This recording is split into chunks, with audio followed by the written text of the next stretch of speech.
क्या आपके साथ कभी ऐसा हुआ है कि लोग आपको बेवकूफ़, इडियट, नॉनसेंस बोलते हैं, या फिर जब आप कुछ बात करते हो या कोई एक्शन लेते हो तो लोग बोलते हैं कि तुम अब बड़े हो गए हो, ऐसी फालतू की बातें या हरकतें मत किया करो, तुम बच्चे नहीं हो।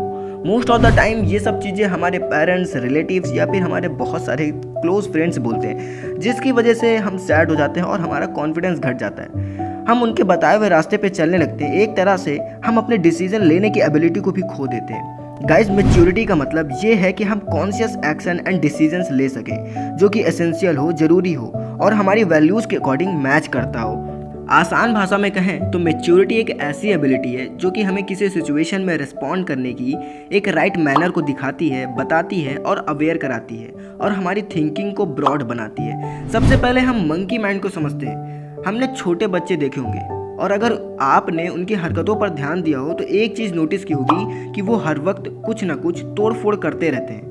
अगर हम सब अपने बचपने के बारे में अपने पेरेंट्स से पूछें तो वो डेफिनेटली आपको ये ज़रूर कहेंगे कि तुम तोड़ फोड़ बहुत करते थे। बचपन में हमारे माइंड को कुछ ना कुछ करने के लिए चाहिए था, जिसे आज हम मंकी माइंड कहेंगे। और ठीक ये मंकी माइंड हमारे साथ आज भी है। हमसे जो भी गलतियां होती हैं या जो भी शैतानी करने का मन होता है वो सब हमारा ये मंकी माइंड ही हमसे करवाता है, जिसकी वजह से हम अपना मजाक बनवा लेते हैं या फिर हमारी इंसल्ट हो जाती है और लोग हमें इडियट, बेवकूफ़, नॉनसेंस जैसे वर्ड से डिनोट करने लगते हैं। अब इस मंकी माइंड पर विजय पाने के लिए हम कॉन्शियस माइंड को समझते हैं। हम कई बार बिना सिचुएशन को समझे कुछ भी बोल देते हैं या फिर लोगों की इंसल्ट कर देते हैं ताकि हम बहुत फनी लगे, कूल लगे। बट ये सब चीज़ें करने से हम कूल की बजाय फूल लगने लगते हैं, क्योंकि ये सब हम मंकी माइंड की वजह से कर रहे होते हैं। और हमें मैच्योर बनने के लिए अपने कॉन्शियस माइंड को काम पर लगाना होगा ताकि हम अपनी कॉन्शियसनेस से इस बात को समझ सकें कि ना ही हमें ज़्यादा बोलना है ना ही हमें कम बोलना है। हमें जो भी बोलना है वो सब सोच समझ कर बोलना है। हमें अलर्टनेस लानी होगी ताकि हम कॉन्शियस डिसीजन, एक्शंस ले सकें और मैच्योर बन सकें।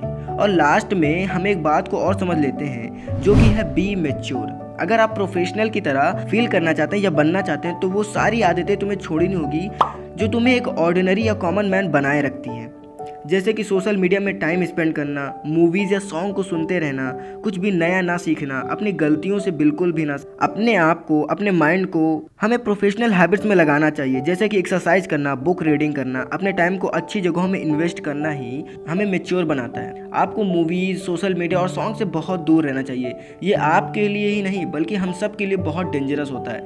गाइज, आपको हमेशा अपने आप को टाइम देना चाहिए और प्रॉब्लम्स को डीपली एनालाइज करना चाहिए और कॉन्शियसली एक्शन लेते रहना चाहिए। एक्चुअली में मैच्योरिटी का मतलब ये बिल्कुल भी नहीं है कि हम दूसरों को दिखाने के लिए बुद्धिमान बन जाएं कि हम बहुत बुद्धिमान हैं, या आप दूसरों को इडियट बोलें, बल्कि हमें समझना चाहिए, हमें दूसरे की डिसीजन को रेस्पेक्ट देनी चाहिए कि मेरा वो व्यक्ति कोई डिसीजन ले रहा है तो हमें उसकी रेस्पेक्ट करनी चाहिए। सो गाइज, बस यही थी आज की वीडियो जिसमें हमने 3 पॉइंट के बारे में बात की। सबसे पहले हमने मंकी माइंड को डिस्कस किया, जिसमें हमने बच्चे के बारे में जाना कि कैसा हमारा मंकी माइंड एक बच्चे की तरह होता है जो कि हर वक्त कुछ ना कुछ खुराफात या फिर कुछ ना कुछ शैतानी करने के बारे में सोचता रहता है। कॉन्शियस माइंड के बारे में हमने जाना जो कि कहता है कि हमें कॉन्शियस रहकर अलर्टनेस लानी होगी और हमें समझना चाहिए कि हमें क्या बोलना है, क्या नहीं बोलना है, हमें कैसे एक्शंस लेने हैं, कैसे डिसीजन लेने हैं और कैसे नहीं लेने हैं। और फिर थर्ड में हमने बात की बी मैच्योर की, जो कि कहता है कि हमें अपने टाइम को, अपने आप को सिर्फ उन चीज़ों में लगाना चाहिए जो कि ज़रूरी है। और हमें प्रोफेशनल अगर बनना है, फील करना है, तो हमें ऑर्डिनरी हैबिट्स को, कॉमन मैन जो फॉलो करते हैं उन्हें छोड़ देना चाहिए।